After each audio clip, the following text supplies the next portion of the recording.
Hey there, Ride the Car Guy here, and today we're going to be reviewing the Power Torque 2-ton engine hoist. I picked this up at O'Reilly's for about 440 bucks, and this is the model PT34132. It's the bigger of the two that O'Reilly's offers. It has a wider span and I believe a longer boom, but we're going to check that out. It came in 3 beautiful high quality boxes. Let's get this thing assembled, we'll take a look at it, and then we're going to test it by pulling an engine and trans. Now I can already tell you I'm a little annoyed at how mistreated this was. Obviously, just by looking at the boxes you can tell that it was just thrown around and not treated very well, but there's all kinds of little scrapes and scratches and paint chips all over it straight out of the box. And I know obviously I'm going to do a lot of that my own, but you know, I kind of want to be the one that destroys my engine hoist. You know, I don't want it to come to me pre-chipped and pre-damaged. But one thing I can say while I was taking it out of the box is that it does feel very heavy duty so far. Let's see how the fit and finish is as we build it. And speaking of building, this isn't going to be an assembly video. These all come with very explicit instructions that anybody can follow. So I'm not going to actually, this isn't going to be an instruction video. I'll just throw it together and then we'll talk about it once it's put together.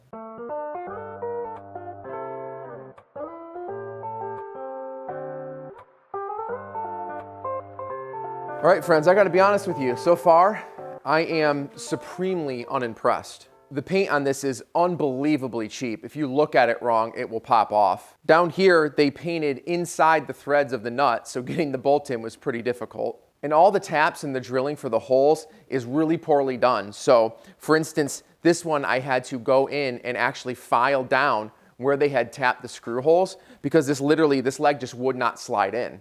Up here, all the holes that were drilled for the pin were so sloppy that when you slide this in and out, it just scratches all the way down the side of it. I'm certainly no welder, but you don't really have to be a professional welder to know that these welds are pretty darn sloppy and they look like they were just hastily done. To top all of that off, I didn't realize, and of course this is my fault because I don't do any research, but I didn't realize these legs don't fold up. So you actually have to disassemble it. You need to take these retaining bolts out, slide them out, and then install them in here for storage. And I'm actually going to end up storing this before we do our engine pull because that's going to be in about a week. So I'll let you know how that process goes. But first, let's make sure this is bled and lift something with it. Before we lift, we have to purge this. Purging these is pretty easy.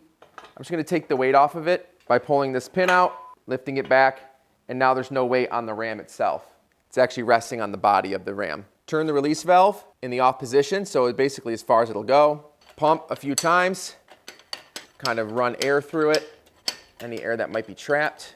Then grab a small flathead and gently push down. You probably didn't hear it because I'm on a lav mic, but it hissed a little bit and let out that air, and then that's it. Now we should be able to jack this thing up. Just be careful not to tear this, or obviously pull it all the way out. You don't need to unless you're filling it. Just gonna lift this back up, throw the pin in. All right, let's tighten this down and see how it goes. All right, so far so good. Just took, 45 minutes to do that, but that's true for all of them.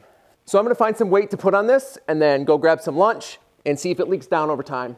Now I know this weight is obviously nothing compared to its limit, but the reason I'm doing this is that my old one that I had, the Harbor Freight, I think it was the Pittsburgh one, would actually leak down over time, even under the weight of its own boom. So I just threw a little extra weight on it, gave it about an hour, hour and a half, and it didn't move a millimeter. So that's good. That's kind of important because if you need to hold something on here for a prolonged period of time, you can't just have it drooping and then eventually, just falling on the ground.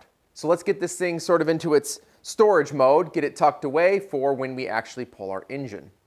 So it just occurred to me as I was going to button this all up that I actually installed this backwards.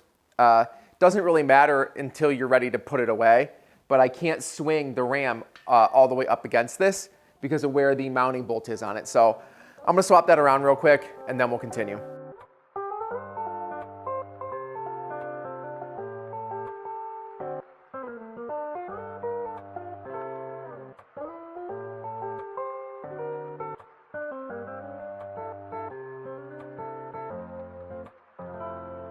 It looks like it wraps up pretty tight.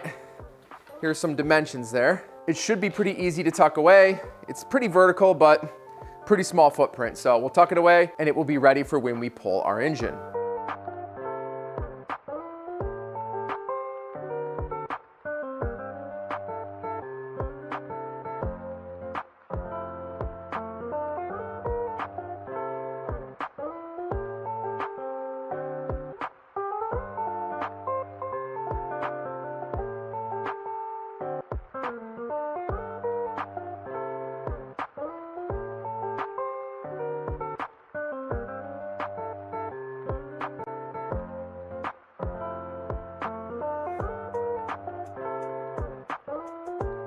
All right, so that was actually probably the at least 10th time that I used that lift. I really wanted to give it a fair shake.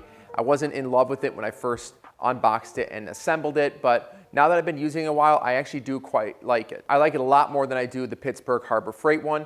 It doesn't sag at all. It doesn't droop down, doesn't leak down whatsoever. It has handled every load I put on it with ease. That one was easily, I would say, 800 plus pounds. And then I've done ones that are even heavier, and it's no issue at all. It rolls around well, but it doesn't like run away from you. The legs are really, really wide, but they still fit within the track of my SUV that I was putting the engine in. And actually on that point, I'm gonna put on the screen the dimensions of it while it's open and fully assembled. But that's it. I actually would recommend this lift. It has done me very, very well over these past couple months, and I have no reason to get rid of it and try something else. So if you like this video, please scroll down, click that like button, subscribe for more content like this, and we'll see you in the next one.